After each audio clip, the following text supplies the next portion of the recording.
Hello, everyone. I'm having some technical difficulties with my camera. Okay. I don't know how I'm going to make this work. Hold on. Just give me a moment.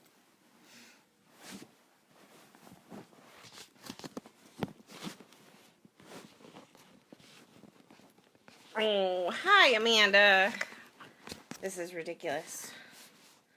I was going to use my iPad so I could be on my phone, too. I'm going to try to get it to allow me to add you. It won't. It's not going to work. So, I guess we'll just start this out. What is this? Oh, sorry. Screwing around with stuff. So today we're going to talk about addiction. And, Amanda and I decided that we should talk about our stories, which is a little intimidating because I talk about my story, but I talk about my story in a clubhouse full of other addicts and alcoholics. So to put it out on the internet is a little scary, but I guess I'm just gonna start out. So, I guess I work a 12-step program to help me stay sober. I've been doing that for just under 7 years, and it has seemed to work. So I am going to continue to do that. But when I started out, the first step says that I had to admit that my life was unmanageable and that I was powerless. I knew that my life was unmanageable. It had always been unmanageable. My dad was an alcoholic, and eventually he turned into an addict. He used prescription drugs. So I knew all about unmanageability. But to admit that I was powerless took a lot. It took me 27 years, 13, 14 years of using and drinking to realize that I was powerless over alcohol and drugs. I started drinking when I was like 12 or 13. I can't remember the exact age, but I remember loving it.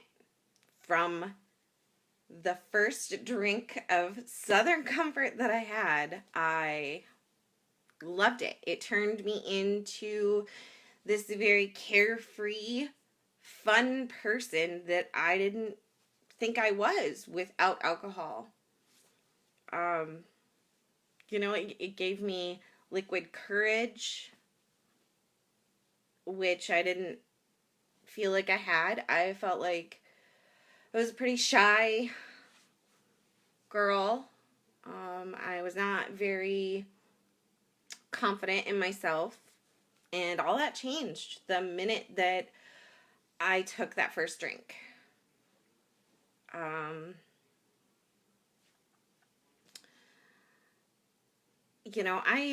I carried on through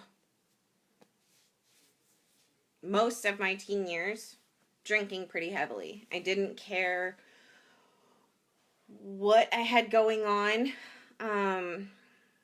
No event really mattered to me.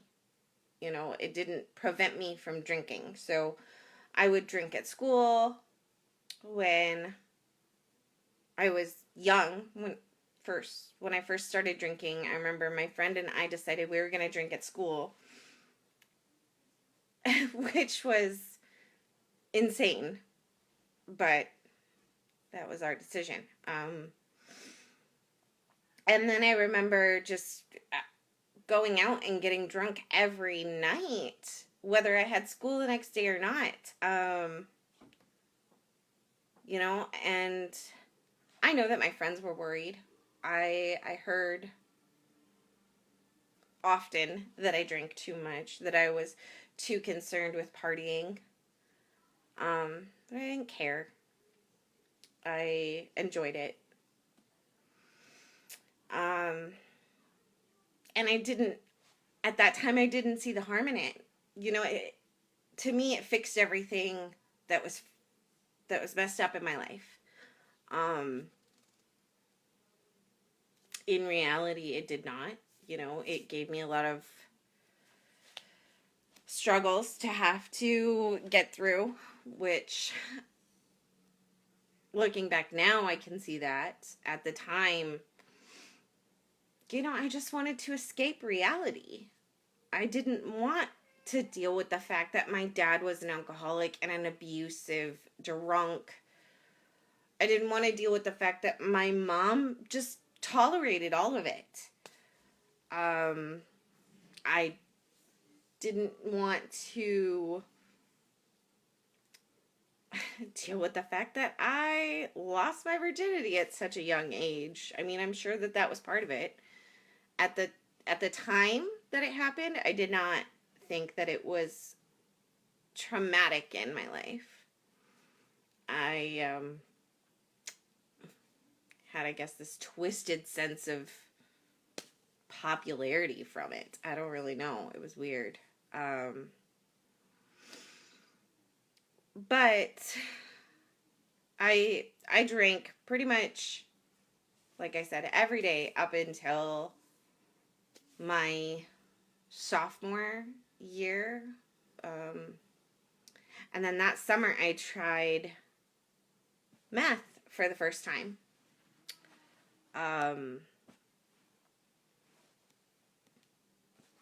I don't remember particularly caring for it. I didn't get the high that everybody was telling me I would get. And so I didn't really touch it again until my junior year. And then all of a sudden, that high that everybody talked about, I finally felt it. And I loved it.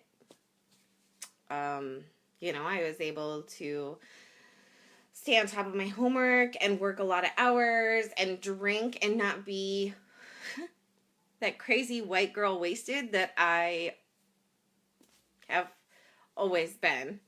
Hi Regina. Hi Casey. So anyways, from that moment on, I still drank, but instead of using alcohol like I had been to forget my reality, you know, and at that time there was more harsh realities to forget about, to not be connected to. You know, it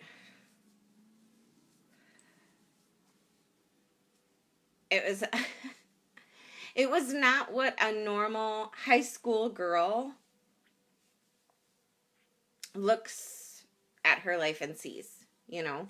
I guess I don't really know what a normal high school girl looks at her life and sees, but it does not seem to me like the things that I was dealing with and the things that I was going through as a high school junior and senior is what a normal high school girl would have dealt with.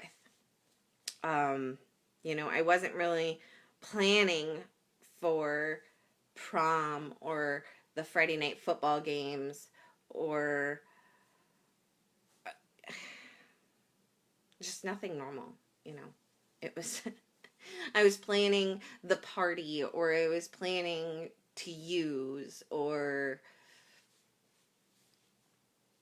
that was pretty much what my plans consisted of as a high schooler. You know, and then one main goal was to just get through high school because I was going to be the family member in my immediate family that graduated high school. I did accomplish it. barely. But I did it. I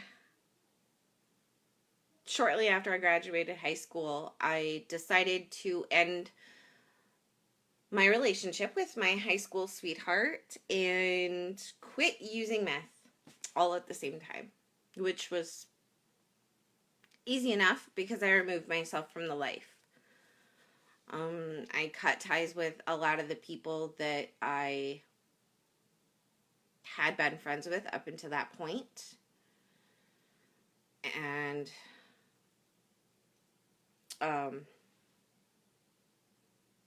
started this new life without a boyfriend. It was independence, which was totally new to me.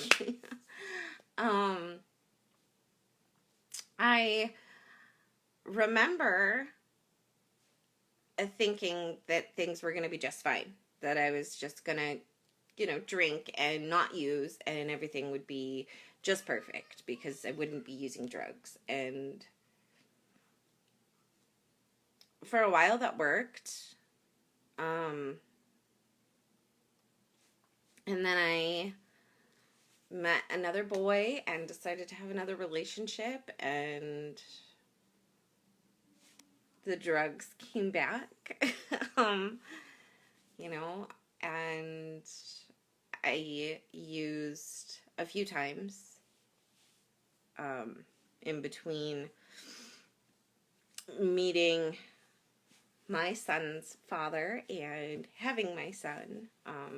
Before I got pregnant, I used. And then I had my son, and I wasn't going to live that life, and I did live that life, but I justified it because I wasn't using. I was just drinking. And that was okay because it's legal, alcohol is legal, so it's fine. But for me, it really wasn't. I have never been able to get away from blackout drunks or that whole white girl wasted thing. I don't think that that's politically correct, but that's like the best description I have of my drinking career. Because I just acted a fool most of the time. I would always have a designated babysitter when I was drunk, which is crazy. Like, why should an adult woman have to have a babysitter every time she goes out? And I carried on doing that for another 6 months, just binge drinking. I wasn't going out every night, but I sure made up for those nights that I missed when I went out on the weekends. And I was going out pretty much every weekend. I was unhappy. And there again, covering up my reality or drowning my reality in alcohol. So I chose to change things, but I still wasn't ready to give up on drinking. So it wasn't the alcohol that had to change. It wasn't me that had to change. It was the relationship that I was in, so I got out of that relationship and very quickly started another relationship, which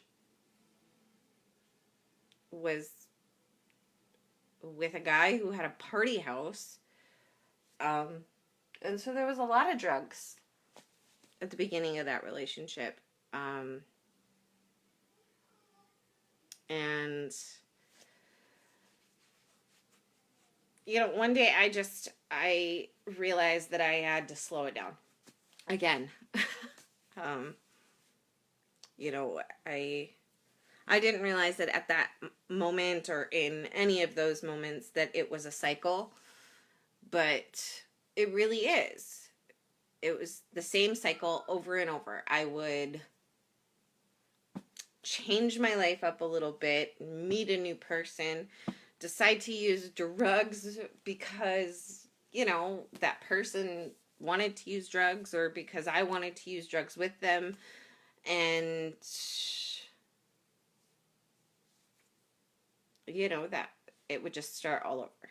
And then I would say, okay, I have to sober up. I can't use drugs. I have to be a mom. I don't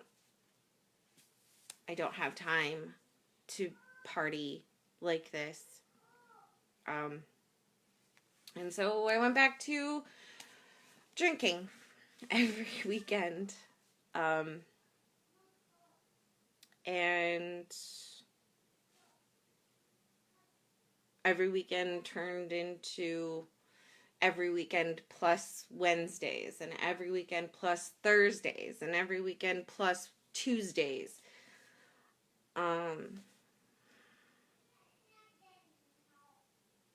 I spent a lot of time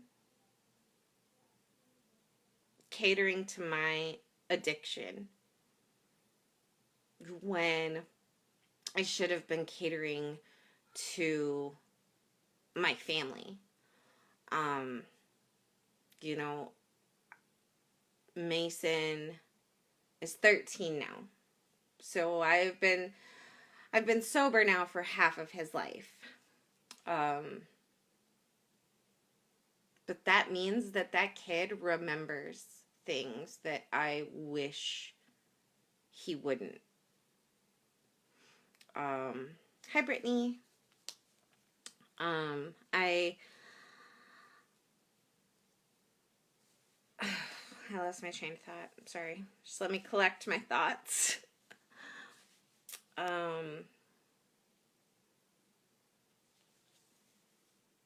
You know, I spent a good almost 3 or 4 years just drunk or high. After I had started my relationship with my daughter's father. And in all of that, in every single part of my life, I was always told, you drink too much. You need to slow down on your drinking. And I never, ever admitted that they were right. And even when my entire life crashed down around me, I still couldn't admit that alcohol might have anything to do with it. I was fully prepared to admit that the drugs had everything to do with it. Because the drugs was the reason my life crashed. The drugs is what got me into trouble and brought the cops into my life and got me arrested. It wasn't the alcohol. The alcohol didn't do that.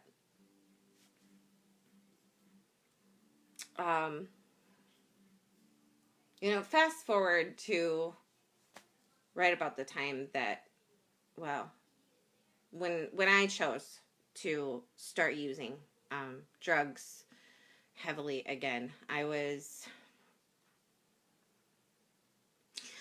going through quite a bit of change in my life. My person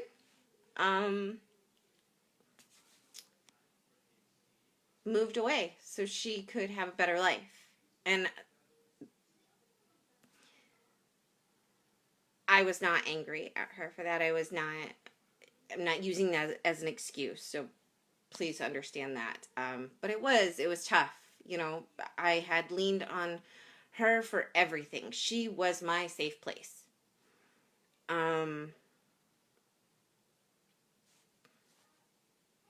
I spent a lot of nights hiding out at her apartment when she still lived here, and she spent a lot of nights picking me up off the floor after I made a complete fool of myself.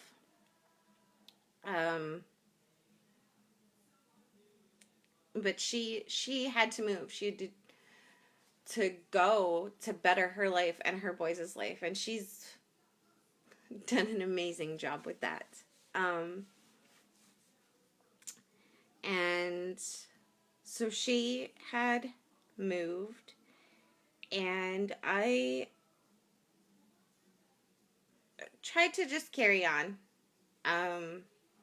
as best as I could. You know, I thought that I found someone that I could trust and confide in the way that I had confided in her. And, you know, unfortunately, sometimes we trust people that we can't um, put that trust into, which sucks, but it's just life, learning. Um, and, you know, then I then I watched as my then husband, you know, let his addiction just take hold of him and destroy him from the inside out. Um, he just became this shell of a person. Um, and I guess, you know, maybe from his prerogative, I had become a shell. You know, I always used in my defense that I was drinking and he was using drugs, and there's a huge difference. Really, there's not. And I see that today. You know, it doesn't matter whether it's alcohol or drugs or food. Anything that you are doing to cover up or um, cope is an addiction. There are healthy addictions, but still an addiction. I After my friend moved, my then husband decided he was going to move and we were going to start our life in a different state, and so he left to go to a different state and set up our life. He wasn't doing that. He was hiding out. Um, and then I found out that he had an affair.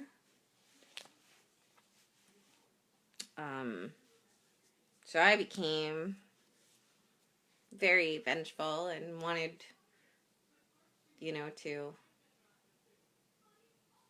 create chaos, I guess. I don't know. Um,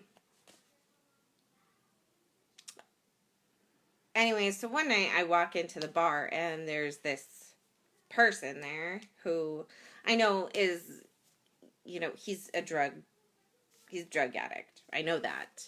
I thought he was a dealer.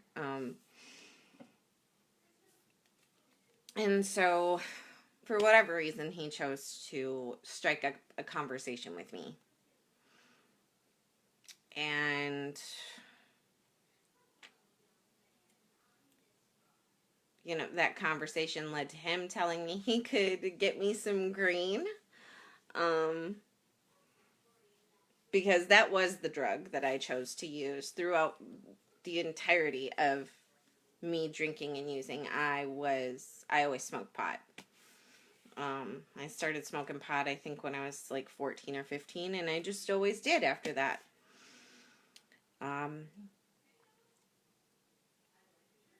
And so anyways, he was going to get me some green, and I was going to go to his house with him and get the green and go to the after party. Well, I never made it to the after party, and I didn't find the green. I found meth. And at that point in my life, I thought that that was a good solution to my problem, my reality. Unfortunately, this time in that cycle, or this cycle, whatever, all it would do would be to create chaos and destroy my life. I chose to continue to use because it made me feel powerful and confident. And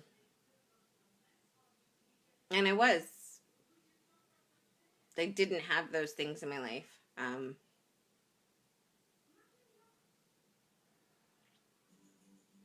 I had felt pretty weak up until I started using again. And then I started using, and just like every other time, that all went away. I felt strong. I felt beautiful. I felt blah, blah, blah. You know, like I was just untouchable. I was the coolest person alive.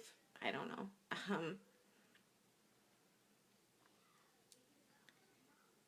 And only this time I decided that I was going to try using in a different way. And so I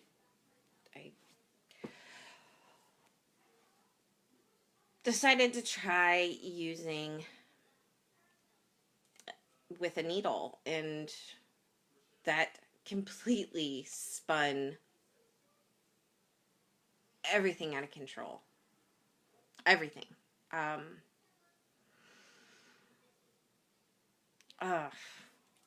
I hate talking about this, but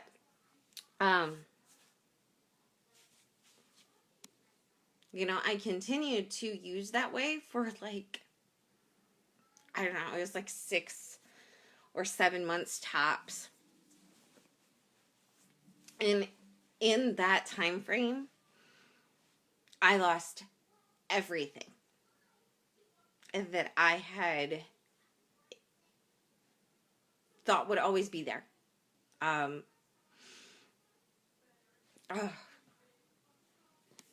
So I lost my kids to their fathers because the cops showed up at my house and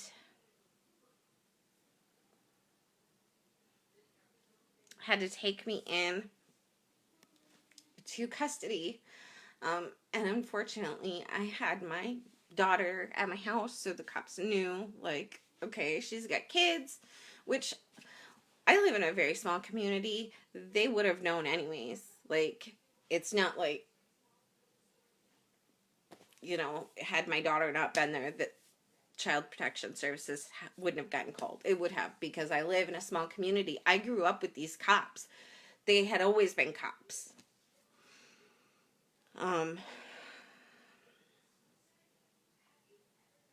So I did what I thought was best, and I gave my children to their father so that they would not go into the system. Thank you, Regina. I love you.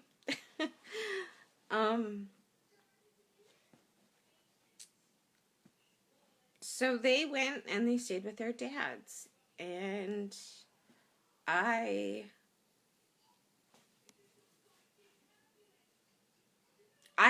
have never in my entire life felt as bad as I did in that time period after I got busted and before I went to treatment. I have never been the person to struggle with depression. I wouldn't say that I have. And I have never had thoughts of suicide. But in those few weeks that I had between getting busted and going to treatment, I thought about suicide multiple times. I thought everyone that I knew would be better off if I was gone because they wouldn't have to worry or be ashamed of what I had done.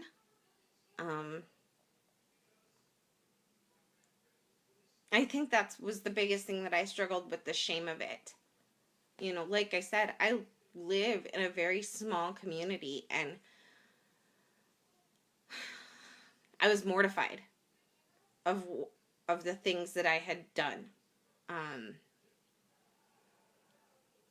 and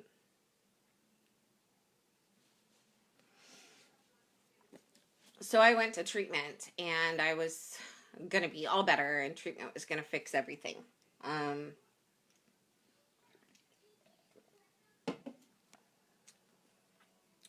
Unfortunately, it didn't. um, I still had to come out of treatment. When I came out of treatment, I was going to be sober forever. And, I've heard people say that they were on this pink cloud when they got out of treatment. And I definitely can relate to that. I was going to be sober forever, and everybody I went to treatment with was going to be sober forever. And we were just all going to live happily ever after. And then reality sunk in. And I broke under that reality. I drank again a month after I got out of treatment. And it took me yet another month to, okay, so what happened, what woke me up, my final straw, was one morning I woke up after a drunk, and I couldn't remember what had happened. And that was not uncommon for me. I was a blackout drinker. But this time, it bothered me. It bothered me because instead of being surrounded by the people that I had always been surrounded by, the people that I grew up with, my friends, instead of being surrounded by them when I woke up or at home in my own bed when I woke up, I woke up in a house that I knew, but with a bunch of people that I had only known for a month. And none of them gave me the same story. Each one of them had a different story to tell me about the things that I had done the night before. And that was enough for me to realize that if I continued down this road, if I continued on this path, I would wind up in a very bad situation that I would have been responsible for, because I am a blackout drinker and I know that. I put myself in those situations regardless of,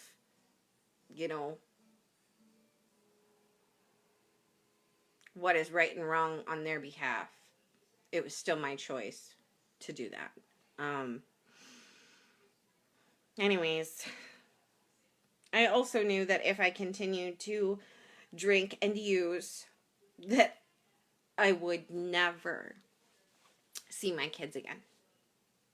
That I would lose complete custody. I would never get it back. And so I called my sister and she came and she picked me up and I came back to Madison and I went to a meeting. And I hated it. Because the room was filled with old men and they had no clue what it was like for me. And these were all the thoughts I had during the first AA meeting I attended.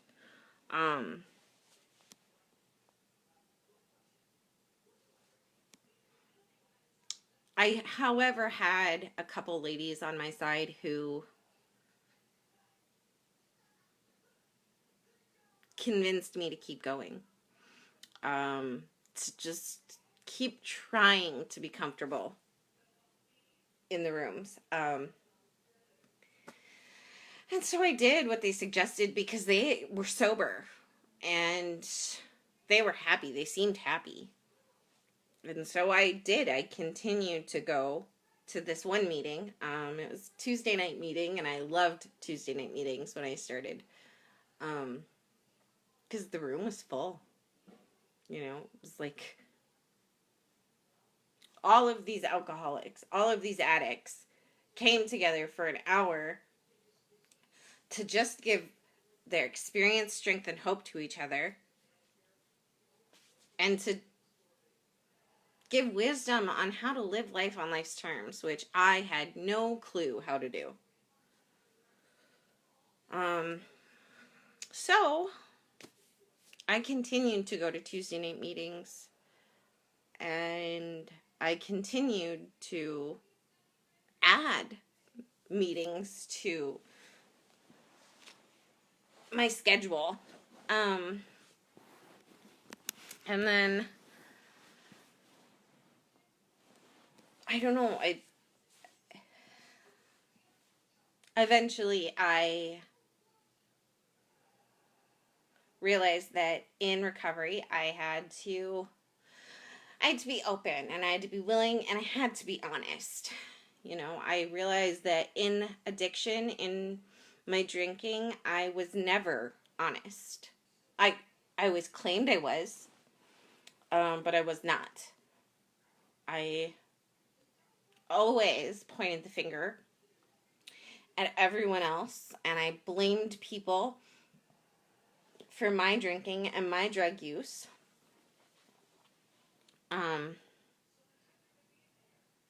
But when my entire world crashed down around me, I realized pretty quickly that that was not anybody else's fault except for mine. I chose to use the drugs. I chose to put them in front of my kids. Not like physically, but you know, put the using in front of their needs. You know, not that this is a justification, because that's not. Like, I feel like crap about it, but I was not to the point in my using that I used in front of my kids. I instead would push them off on my family for days on end, which, yeah, they were safe, but I'm sure it also caused damage for them. You know, why was I always dropping them off? Why didn't they see me for days and days?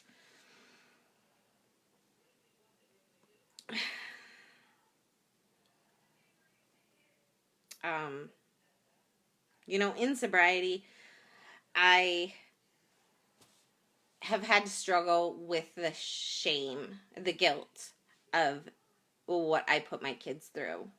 And also what I put those that I cared about through.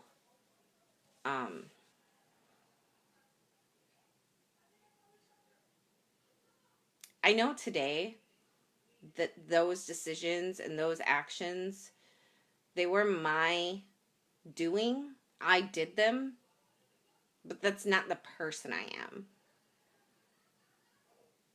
You know, I am not that person that doesn't want to be involved in her family's life or wants to intentionally hurt people. I acted that way, and I did those things. And I've tried my best to own up to all of that and make the amends where I could. Some have been accepted and some have not. But to quote an AA saying, I just have to keep my side of the street clean. I have to do what I know or what I feel is right. Just do the next right thing. And so that's what I try to do every day today for the last 7 years. I don't, my hope is that this video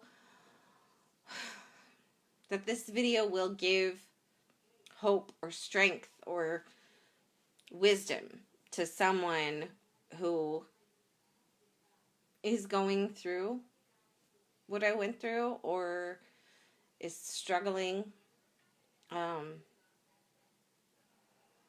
But I think that's really all I have. I just want to end, my part after I'm done talking. I hope that you guys, want to engage, because I would love to answer any questions or talk about anything that any of you need to. But I just want to say that fear has 2 meanings, and the one that I choose to recognize is face everything and recover. So, does anybody have anything they want to say or add?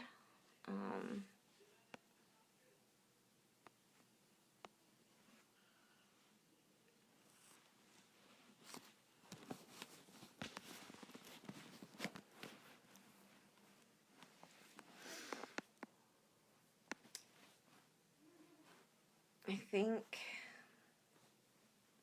Oh, right. I was either 12 or 13. I can't remember. I was with one of my best friends.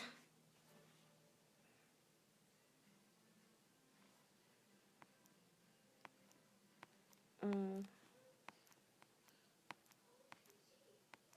let me see everything that you said, Anna. But thank you. Thank you so much. That means a lot. Thank you, Regina. Right? I completely agree, Amanda. It changed my whole perspective. Right.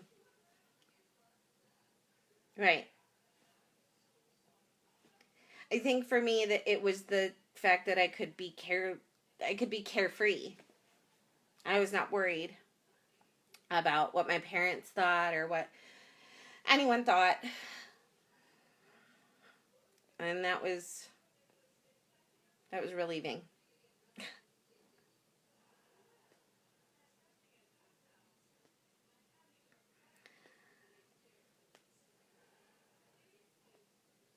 And then in recovery, you go through a lot of things.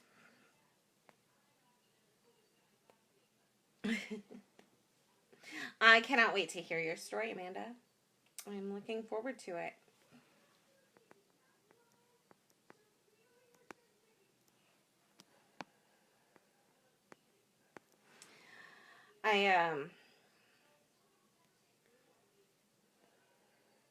I in recovery, it's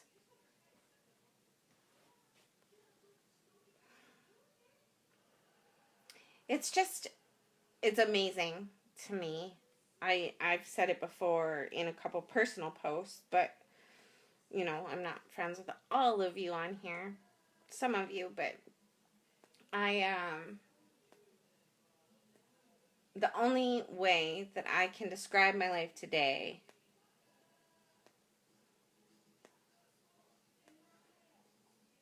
oh, no kidding, right? Um, I was saying though, like today in recovery, it's the only way that I can describe my life is shock and awe, because I never thought that I would live the life that I have lived and then come full circle and just be this person that I am today. Um, it's amazing. So, like Amanda has said, if any of you need to talk, our inboxes are always open. And I think I'm going to get off here and let Amanda get on and tell her story. Thank you, everyone, for watching, and thank you for commenting. Like and share the video, and we'll see you on Amanda's life.